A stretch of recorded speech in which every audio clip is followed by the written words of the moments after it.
Ladies and gentlemen, please welcome Miriam Chilton, Director of Strategy, Operations, and Finance for Youth Camp and Israel Programs. And now I have the deeply personal pleasure of introducing to you Paul Reichenbach, Director of Camp and Israel Programs.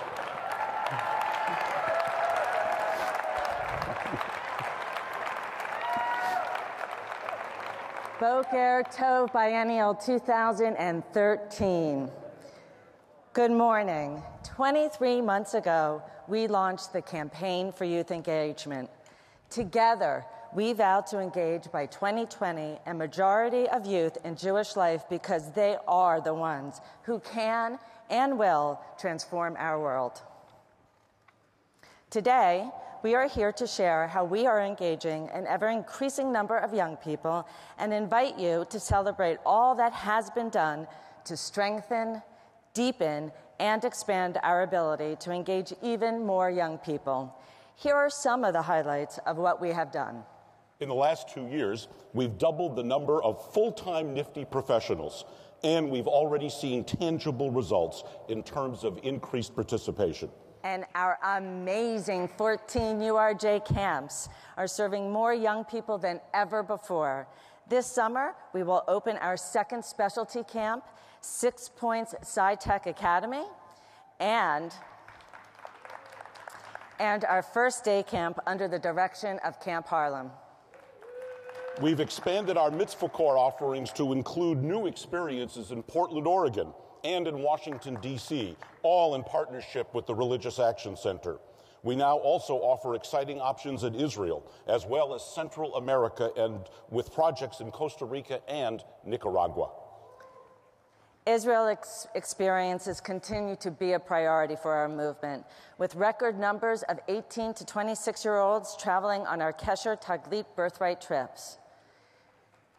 Equally important, we completed a youth engagement strategic plan incorporating the voices of almost 700 individuals across our movement and beyond. And now, please welcome the Programming Vice President of NIFTY, Morgan Widener, and Daryl Messinger, a member of the URJ Board and Oversight Committee. Okay, Morgan, get on up there. Yep. Good morning. It's a pleasure to be joining you today, and quite an honor to be representing an entire generation. Millennials, who are sometimes referred to as Gen Y, were born between 1981 and 2002, give or take a few years depending on who you ask. That means that we're anywhere between our preteens and our early 30s. Some of us are in school, and some are in the workforce. And some of us are starting families. But don't worry, Mom, not me yet. To put this in a Jewish framework, according to the Pew Research Center, there are about 325,000 Jewish 13 to 18-year-olds in the United States who we need to reach. Just imagine the incredible impact that so many of us could have on our Jewish communities and on the world. So what motivates you and other millennials? What makes you tick? Let's take a quick look at some of the key attributes of millennials. For millennials, status is reflected more in the things that they do rather than what they own. But more importantly, research shows that millennials want what they do to be infused with meaning. For millennials, meaning is defined as making a difference in the world, and on an even more micro level, as simply helping others. In other words, we are intent on making our mark in the world. Speaking of making your mark, last month, social media lit up with a video of a young bar mitzvah boy devoting his Devar Torah to taking a stand in support of marriage equality. This is a millennial who is making a difference. We are so proud that Duncan McAlpine Sennett and his family of our own congregation Beth Israel in Portland, Oregon is here today. Duncan is a fellow camper at URJ Camp Kalsman and a future NIFTYite in my home region of Northwest. Here is Duncan and his rabbi on MSNBC. Well, all of our kids speak from the heart, and I think that's what is really meaningful. So if you find something that you're passionate about, if the Torah and the teachings really inspire you to connect to something that's meaningful, follow it, and it's great. Struggle with the text, because that's really what we encourage people to do. And Duncan's done a very fine job of it. Duncan, the issue of marriage equality has had some people split from their religions. It seems as though it has strengthened your bond to Judaism. Yeah, because when I for a long time I've been a strong supporter of equal rights, but once I had my bar mitzvah, I really got to go into the subject, and I found lots of ways to connect it with Judaism and how it just goes together really well. Duncan McAlpine-Sennett and Rabbi Michael Kahana, thank you very much for joining us tonight.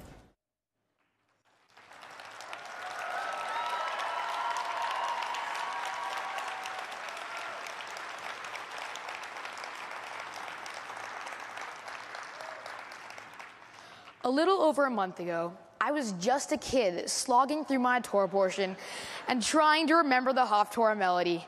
I had absolutely no idea I was about to give a Devar Torah that would go viral.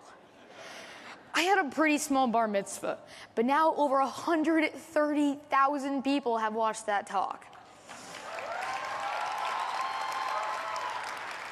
Hundreds of people have written about it, and it's been featured all over the internet and international news. The main reason I'm comfortable speaking about this topic is my family. No one in my family can keep quiet about issues they feel passionately about. And they're passionate about a lot of things. I live in a house where issues are discussed or ranted about every day, usually after watching The Daily Show or Colbert. My parents do not shy away from introducing social and political issues to my brother and me. We're expected to know about what's going on in the world. So when I was looking at my parasha with Rabbi Rachel Joseph, I just wasn't interested in the famous Jacob's Ladder part. Don't get me wrong, angels going up and down is awesome. But what caught my attention was Jacob's marriage arrangements and how different life is for women now. Researching how traditional marriage had changed led me directly to marriage equality. When Rabbi Joseph prompted me to come up with a central question for my Devar Torah, I asked if I could talk about how marriage had changed since the biblical times. She said, "Of course you can, absolutely, as long as you're respectful and your arguments and observations stem from your reading of the Torah." It had never occurred to me that she might say no. I guess not all synagogues or movements are like this, but Congregation Beth Israel in Portland, Oregon is a place where we are encouraged to think about big issues. In fact, I remember the evening service before my brother Logan's bar mitzvah 2 years ago. Rabbi Michael Kahana's sermon was about marriage equality. He said, "Rights are rights and should not have to be voted upon." So maybe this whole thing is your fault, Rabbi Kahana. As you can imagine, I've been to a whole lot of bar mitzvahs in the past few months, and most of my friends worked very hard to tie their parashahs to a social issue. We're expected to study and relate our portions to our lives. I guess another reason I'm comfortable speaking about this is because I'm growing up in a very inclusive and diverse environment where issues are explained and discussed. My parents also chose to belong to a congregation where curiosity and questioning are strongly encouraged. I think I'm a pretty lucky kid. Oh, and also my Camp Kelsman. The counselors there are the best and really encourage us to think and speak up. And I'll be in trouble if I don't give them a shout out. I'd like to thank the URJ for inviting me to address the Biennial. This is an incredible experience, especially for a 13-year-old like myself. Thank you to everyone here for your support, and thanks, most of all, to my rabbis and parents for their encouragement. I believe that marriage is a human right, and everybody deserves to marry whomever they love.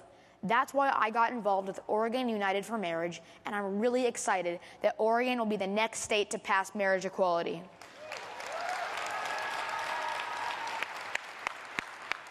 I hope my speech will help to change some hearts and minds in Oregon and around the world. Shalom.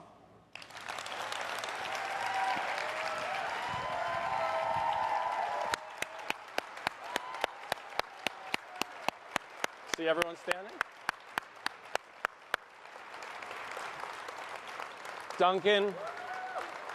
Duncan, thank you. You're an inspiration to us all.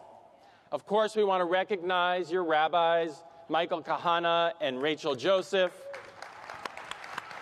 who join us here today, your entire congregation, Beth Israel, URJ Camp Talsman, and Oregon United for Marriage, for helping to share the message with the entire world. Thank you, Duncan.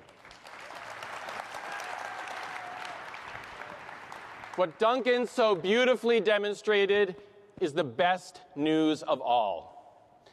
Millennials are seeking meaning, and the reform movement at its core is about leading a meaningful life. It's not just something we offer, it is what we do best.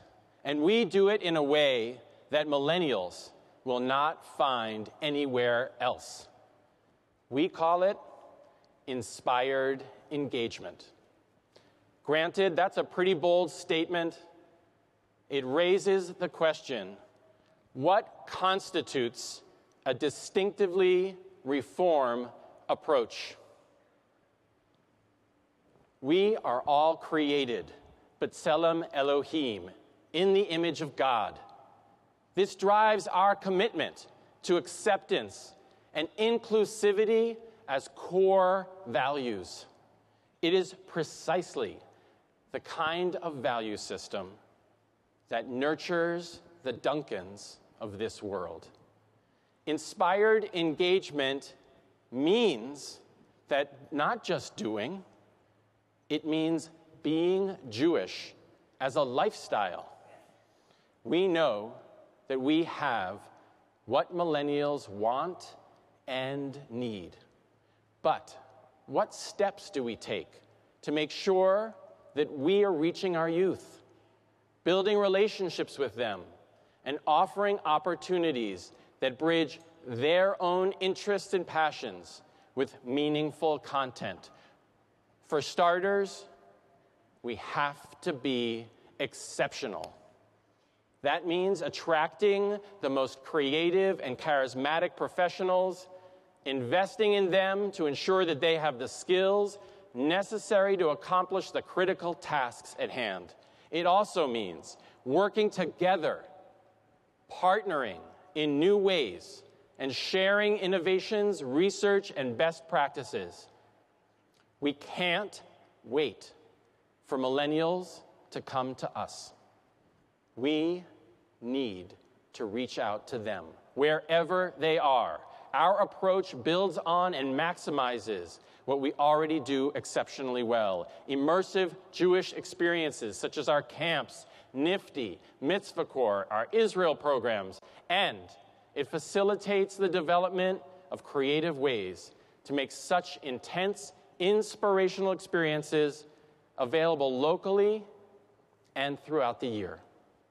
We are encouraging more local niche programming so that more teens see themselves, their passions, their interests in everything that we do. And perhaps most importantly, engaging the youth of North America is a contact sport. We've got to touch and put our hands around. We need to tap youth on the shoulders. It's about putting in the time as professionals, as volunteers, as mentors, to know our children so that we can approach them on their terms. Because inspired engagement is a personal journey. Inspired engagement that is exceptional, accessible, and personal. And that's what all of us can do to engage our youth. Thank you, Rabbi Bradley Solmson, the Director of Youth Engagement for the Union for Reform Judaism. I am Rabbi Jonah Pesner, and I am a Nifty alum. 23 months ago, we asked all of you to stand with our youth, these millennials who we know will find their home and deeper meaning and purpose in our movement, giving it momentum. And you did. Across North America, rabbis and cantors and educators, professionals, volunteers, lay leaders, parents, and teens, you heard the call. So many of you have been stewards of inspired engagement. You shared your successes with us throughout this week during the Biennial and this morning, and so now we want to say thank you. Thank you for all that you have done for inspired engagement. But you know what I'm going to say to you now. You know what's coming? We have more to do, right? Right? Can you say that with me now? We have more to do. Come on, let's wake up a little bit. Ready? We have more to do. Now is the moment when we have come together to get it done. This is a defining moment for our movement, and it is an equally defining moment for our congregations. We have more to do to ensure that we do not lose our youth before we ever have the chance for them to experience what we are all about. And so we are going to start Nifty in 6th grade. We have more to do so that we can make it easier for every young person in your congregation. No. Make that every young person in your entire community to participate and be part of our programs. And so we are going to remove the barriers. We're going to remove the barriers of dues before participation. We're going to open up Nifty to any teen, regardless of synagogue affiliation.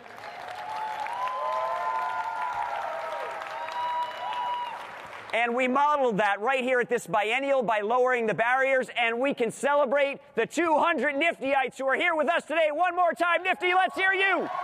Let's see you.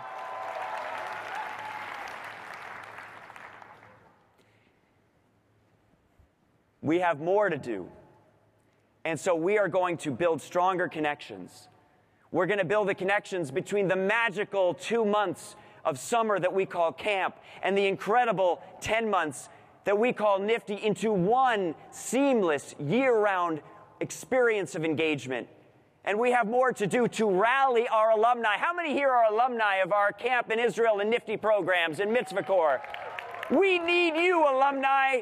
We're going to rally you to mentor, to volunteer, and to inspire our young people. So we have committed, in honor of the 75th birthday of Nifty, happy birthday, Nifty, to reach out to 75,000 alumni and engage them in this work. So visit nifty75.org and share it with your friends, and let's get 75,000 alumni